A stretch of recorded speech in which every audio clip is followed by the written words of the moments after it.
अगर आप यहाँ पर ध्यान दीजिएगा तो सबसे पहले हम लोग लगा देते हैं तो वर्क एनर्जी थ्योरम।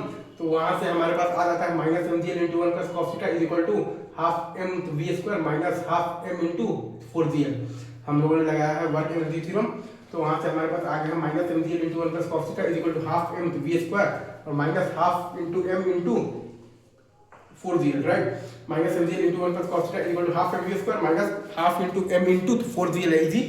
ये है आपके पास वर्क एनर्जी थ्योरम। फिर हम लोगों ने लगा दिया है यहाँ पर NLM। तो उससे हमारे पास आ गया है T और plus M G cos theta equal to M V square by L.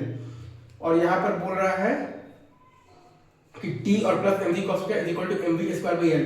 तो ये पॉइंट B पर हुआ क्या है ना सर कि B पॉइंट पर आपके पास बेसिकली क्या हुआ है तो टेंशन का वैल्यू हो गया है 0 और लेकिन स्पीड अब मतलब कि अभी भी है।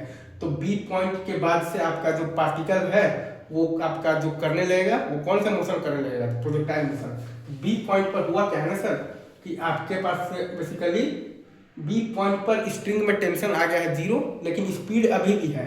मतलब कि B पॉइंट के बाद आपका जो पार्टिकल है वो करने लगेगा आपके पास बेसिकली तो कौन सा मोशन करने लगेगा ठीक है तो प्रोजेक्टाइल मोशन।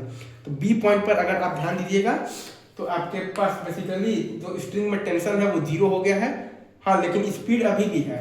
तो पार्टिकल का मोशन कैसा हो जाएगा फिर आपके पास तो प्रोजेक्टाइल मोशन। हाँ तो आपके पास दिया हुआ है तो T plus M G cos theta is equal to M V square by L. और उसमें जब हम लोग लगा देंगे तो T बराबर 0 तो V बराबर हमारे पास आ जाएगा under root of the L G into cos theta. T plus M G cos theta is equal to M V square by L. और उसमें जब हम लोग लगा देंगे तो T बराबर 0 तो हमारे पास आ जाएगा तो V is equal to under root of the L G into cos theta. ठीक है सर इजी। तो T plus M G cos theta is equal to M V square by L और T बराबर 0 लगा देंगे तो आ जाएगा V is equal to under root of the L G into cos theta.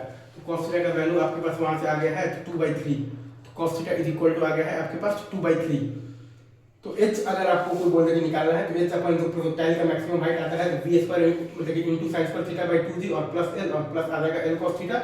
h बराबर आपके पास आ जाएगा तो प्रोजेक्टाइल का मैक्सिमम हाइट जो आता है तो v square into sin square theta और बाई आता है आपके पास 2g और प्लस l और प्लस आता है आपके पास l का cos थीटा कंपोनेंट। तो h इज इक्वल टू आपके पास आ जाएगा l plus 2l/3 plus 5l/27 is equal to 50l/27 easy. I guess आपको ये कॉन्सेप्ट भी बहुत अच्छे से समझ में आया हो। तो h इज इक्वल टू आपके पास आ जाएगा मतलब कि तो क्या आ जाएगा l प्लस 12/3 और प्लस आ जाएगा 5l/27 इज इक्वल टू आ जाएगा आपके पास 50l/27 इजी।